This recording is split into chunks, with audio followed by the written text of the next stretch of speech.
How to work out if mining is going to be for you. Conversations about mining. Welcome to Conversations about Mining. It's just me again today. And today we're going to talk about how you as a new starter can work out whether mining's going to be for you or not, because I have seen so many people over the 30 years I've been involved just jump into mining with no real concept of what they were getting themselves into. But first, I just want to say congratulations to Paul, who let us know he got a job. He's just finished his second swing underground. He's still in the honeymoon stage, which is really good, and that'll last for a fair little while. So congratulations, Paul.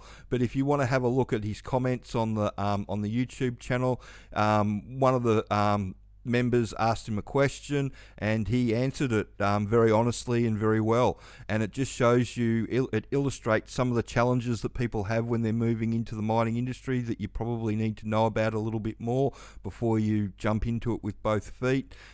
Paul looks like he had a little bit of a drama with the medical until he got a few things under control. With your medical side of things, all the employers want to see is that whatever you've got is stable and under control. That's what they're after, and that's what looks like happened here. He also talks about some of the perennial problems that we have underground, especially with light vehicles not calling levels, or if they feel that they don't have to call levels, and flicking lights on and off to make sure that people aren't coming. I've actually been on a mine site. It wasn't on my crew, it was on another crew, where they had two light vehicles go to a four-way intersection, and both the light vehicles coming from right angles so they couldn't see each other, they both flicked on and off their lights at the same time and ended up having a bit of a smash. Not a real bad one, but more of a surprise than anything else that they actually timed it like that. So yeah, with that sort of stuff, I don't get why the light vehicles aren't calling levels. It's really important that if you're in a light vehicle and you're driving up the decline, you're not getting in the truck's way, so you're listening to the trucks coming down and you're getting out of their way. Trucks have got right of way, especially coming up the decline, but if they're going down the decline as well, if you're in a light vehicle coming up, you need to pull off and let the truck go past. Pretty much as simple as that. And also he talks about the truck being broken down and being stuck in the workshop. That unfortunately happens, and sometimes the new person gets the worst truck because they're chasing production and they want all their other truck drivers in their trucks and driving and making up lots of loads, because like he says here, he only got 6 loads in last shift. But it's a really good little thing that he's written there, really honest, which is great. So well done, Paul, on the job, and well done on leaving the honest comment. It's really good, because a lot of people do unfortunately jump into it all before they work out what's going on. And I've seen people relocate to Kalgoorlie from the eastern states and spend $10,000, $20,000, $30,000 on relocating, only to get into the job, and 3 days in they work out that mining's not for them because they didn't have any real clear idea of what they were getting themselves into. And if you type underground into Seek, you'll see all the jobs come up. There's no lack of jobs. They're all over the country. Everybody's looking for underground people at the moment. In gold and copper mines around the country, there's a big boom going on, even with what's going on in the markets at the moment. And if we go over to the 3-step plan, this is one of the ways that you can educate yourself so you can learn if mining's for you or not. And one of the best things that I like about the training, and if you come down here, you'll see the 4 different courses that make up the training in the seminar. If you click on that, it opens up a PDF like this. And like I was saying, the best thing about the training is it doesn't just tell you how it all works, it tells you the good stuff and the bad stuff about the job. So it goes through how it all works, because the way the company training's set up is that they give you a really good dose of what's going on. But really what makes you or breaks you with the company training is when you get onto site and you get into the truck with your buddy, or you're going nippering with the buddy, or you start your off-siding job with the buddy.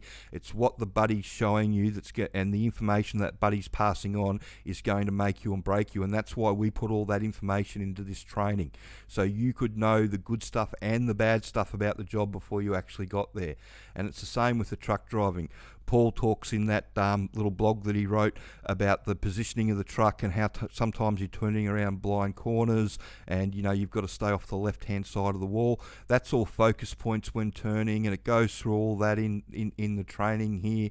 And it talks about driving up and down the decline and getting into the loading bay and not pissing off bogger operators and making, getting in and out effectively and quickly, and talking about how's the best way to become the most productive truck driver possible.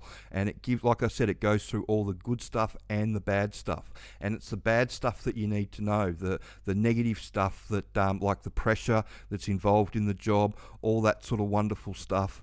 There's a lot of pressure involved in the job, unfortunately, because there's a lot of money involved in these mines, and they want results. So if you can't deliver results, you won't stay in a job for very long, unfortunately. It's as simple as that. So like I said, it's really important to know what you're getting yourself into when you jump into the industry. One of the reasons why I do like the 3-step plan is it teaches you how it all works. But if you decide that mining, like the production mining side of things, is not for you, then Jess can tailor you a resume for a utility job, or a job on the mill, or somewhere else within the industry that you can jump in and still have a go if you decide the production mining side's not for you. But as far as the money goes and the big paying jobs and all that sort of stuff, it's the production mining side of things where all the big paying jobs are and the long-term jobs are. So that's where you want to jump in, but you might want to make sure that you know exactly what you're getting yourself into before you do, because unfortunately we come across a lot of people that come over and they only last 5 minutes because they've come in with rose-coloured glasses on. They think that they know what they're getting themselves into mining, and they've just got no idea. Like, even your minimal research on needing a basic mining, manual driver's license isn't being done anymore. I've had a lot of people, or a few people in the last sort of month, tell me that the mining companies will take people with an automatic license. I don't know what sort of job you can get with an automatic license on a mine site, but I've never come across anybody that's got a job with an automatic license that's not related to one of the big bosses and's not had the rules bent for them, because they can bend the rules if they want to, but ultimately it's up to the big boss. But the standard is a manual driver's license for a mining job. So it's just basic stuff like that you need to know before you jump in with both feet, and the more you know about it, the easier it is to get a job. But the reason there's so much turnover and these jobs come up constantly over and over again is because they go through more than 50% of the green new starters, because the green new starters just don't know what they're getting themselves into, and a lot of them get blindsided.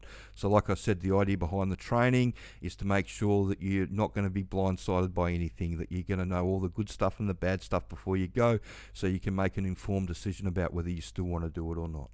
So I hope you found that information helpful, and if you could share this information around and like and subscribe the channel.